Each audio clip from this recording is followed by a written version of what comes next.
Every year, millions of people over 60 go in for routine checkups, believing they're taking the right steps. But what if some of those tests actually raise your stroke risk overnight? It's hard to imagine, right?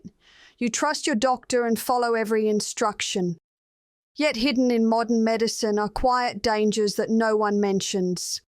Not the news, not the pamphlets at the clinic, and sometimes not even your physician. Picture leaving your annual exam feeling fine, only to have dizziness, blurred vision, or worse, show up days later. You're left asking yourself, what just happened? Here's the deal. Some diagnostic procedures, when repeated too often or used under certain health conditions, can cause sudden blood pressure spikes, disrupt blood flow, and even start a chain reaction leading to stroke. This video isn't meant to scare you. It's meant to give you the facts so you can ask better questions and protect yourself and your family. After age 60, it's not only about spotting problems early, it's also about avoiding those we might unintentionally create. Over the next few minutes, we'll cover 5 common medical tests that can carry hidden stroke risks for seniors. You'll also learn how to guard against those risks before your next appointment. If you're over 60, drop a 1 in the comments. If not, post a 0, and don't forget to subscribe to our channel where we reveal what others won't tell you. Now let's start with the first test you should question. If you've ever had a CT scan with contrast, you probably felt that warm flush moving through your body. That's the dye highlighting your blood vessels, organs, and tissues for better imaging. It seems useful, but many seniors never learn the full story. That injection does more than improve pictures. It can stress your cardiovascular system, especially if you already have high blood pressure, heart disease, or kidney trouble. In some cases, the dye triggers a vasovagal reaction, a sudden drop in heart rate and blood pressure, leading to dizziness, nausea, fainting, or even brief unconsciousness. In other instances, the opposite happens. Your blood pressure may surge quickly, and fragile vessels can tighten or spasm. That's when stroke or heart complications slip in quietly. A study in the Journal of Vascular and Interventional Radiology found that older adults who had contrast-enhanced CT scans showed a higher rate of vascular problems within 72 hours, particularly those with hypertension, heart disease, or kidney issues. In short, the more vulnerable your health, the greater the danger from that dye. Here's a real example. An 81-year-old man went in for a routine abdominal CT after minor stomach discomfort. The scan was clear and he went home feeling fine. 2 days later, he had a minor stroke.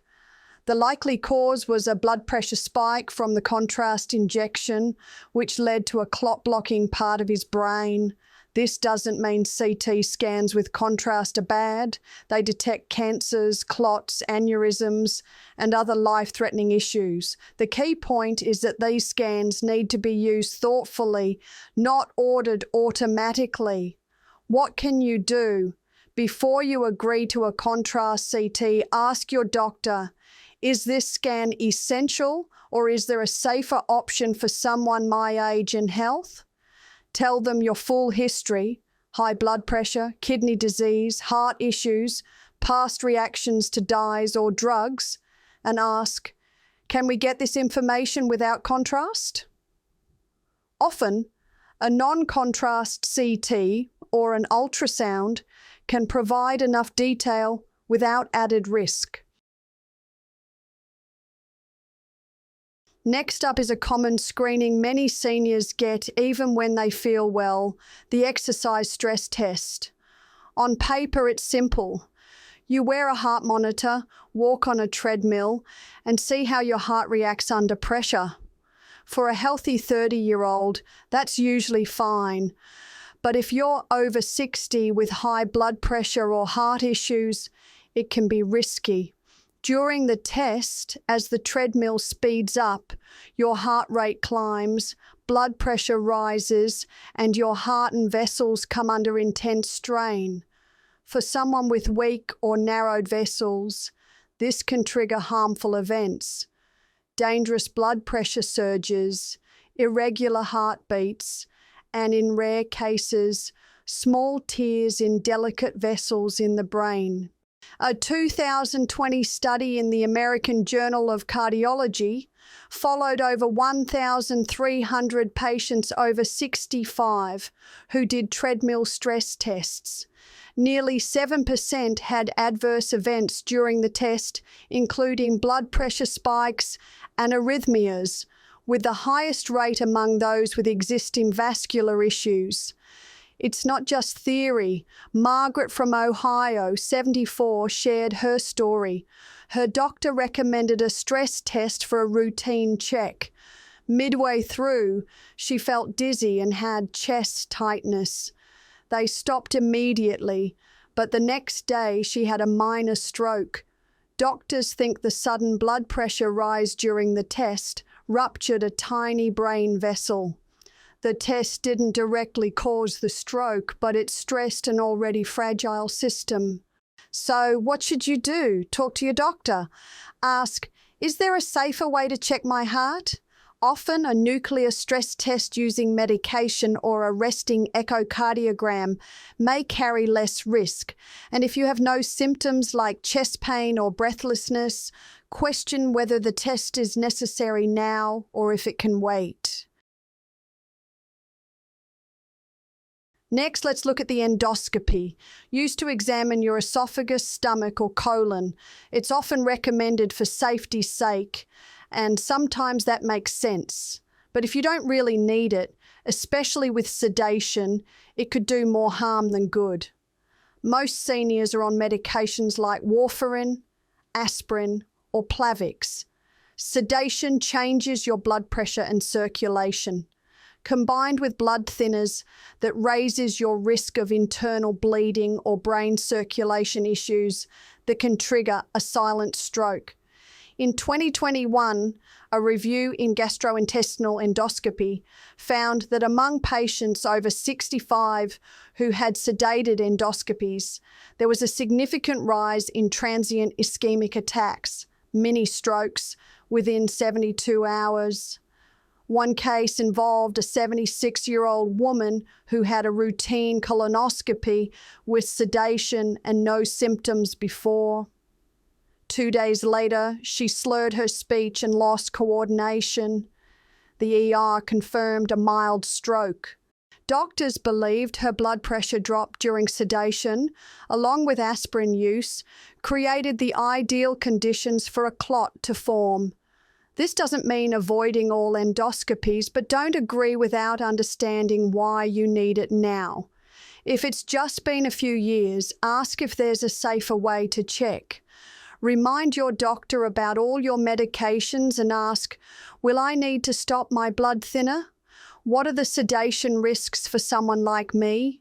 Can this be done with lighter sedation or none at all?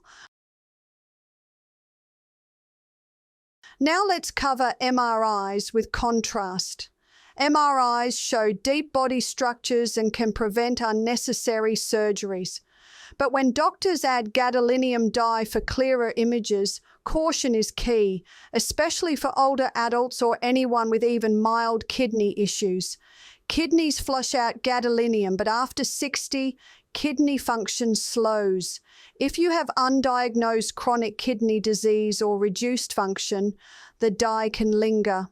Over time, that can lead to nephrogenic systemic fibrosis, a condition that hardens skin and tissues, limits movement, and can affect organs. Even more concerning, retained gadolinium has been found in brain tissue and may cause mild neurological issues like confusion, dizziness, and disorientation, especially in people at risk for circulation problems. A 2019 radiology study tracked over 2,000 patients over 65 who got contrast MRIs. Within a week, about 5% reported stroke-like symptoms: headaches, blurred vision, balance issues. These weren't full strokes, but they were warning signs. Most of those patients already had kidney problems. Harold, a 79-year-old veteran from Arizona, went in for an MRI with contrast after persistent back pain. He didn't know his kidneys were weak. 2 days later, he felt lightheaded, weak and foggy, symptoms that lasted nearly a week. His doctor then found he had stage 3 kidney disease. "No one warned me," he said. "If I'd known, I would have asked more questions." So here's your action plan. If a contrast MRI is recommended, ask, "Can we do it without contrast?" Often you can. If contrast is needed, request a kidney function test first. A simple GFR blood test can provide reassurance. Also, tell your doctor about any past reactions to imaging. The MRI itself isn't the issue. It's the extra chemical your body may not process well. With the right steps, you can get the answers you need without risking your brain or kidneys. Finally, let's talk about the carotid artery ultrasound. It's non-invasive, quick, and uses no needles, dyes, or loud machines. It sounds ideal for prevention, but if you have no symptoms and your doctor orders it just to be thorough, it could lead to unnecessary surgery. Carotid arteries deliver blood to the brain and often develop some plaque with age. That's normal. Not all plaque needs removal. In many cases, monitoring is safer than operating. Imagine you have the scan and it shows 50% or 60% narrowing. Your doctor refers you to a vascular surgeon, and suddenly you're urged to consider a carotid endarterectomy or a stent. But if you have no dizziness, vision changes, or weakness, these procedures might offer little benefit and come with real risks. A New England Journal of Medicine study followed over 3,000 asymptomatic seniors with moderate carotid narrowing. It found that surgery did not significantly lower stroke risk compared to medication and lifestyle changes. Worse, a small number who had surgery experienced strokes during or after the procedure. Helen, 82, from Pennsylvania, shared her story.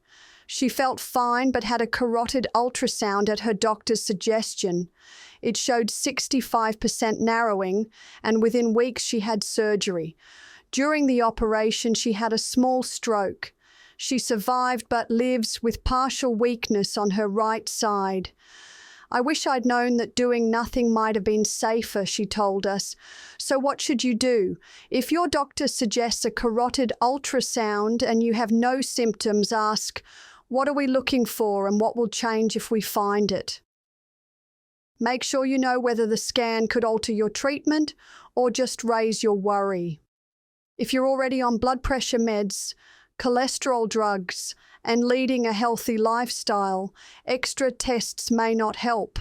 If you've had a scan showing some narrowing, consider repeat scans and get a second opinion before any vascular procedure.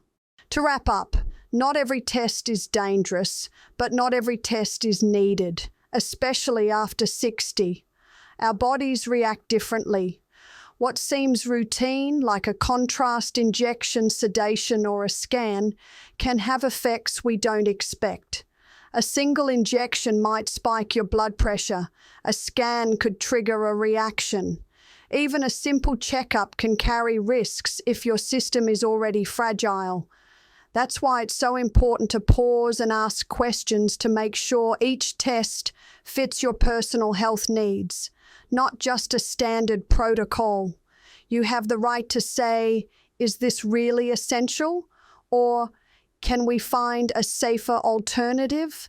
Informed choices lead to better results and greater peace of mind. Your health story matters, and so does your voice. If you've ever felt off after a test or seen a loved one go through something unexpected, drop a 1 in the comments. If not, post a 0. Let's share, connect, and learn together.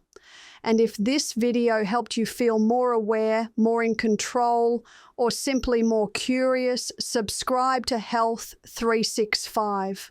We're here to bring you the facts, ask the tough questions, and put your well-being first.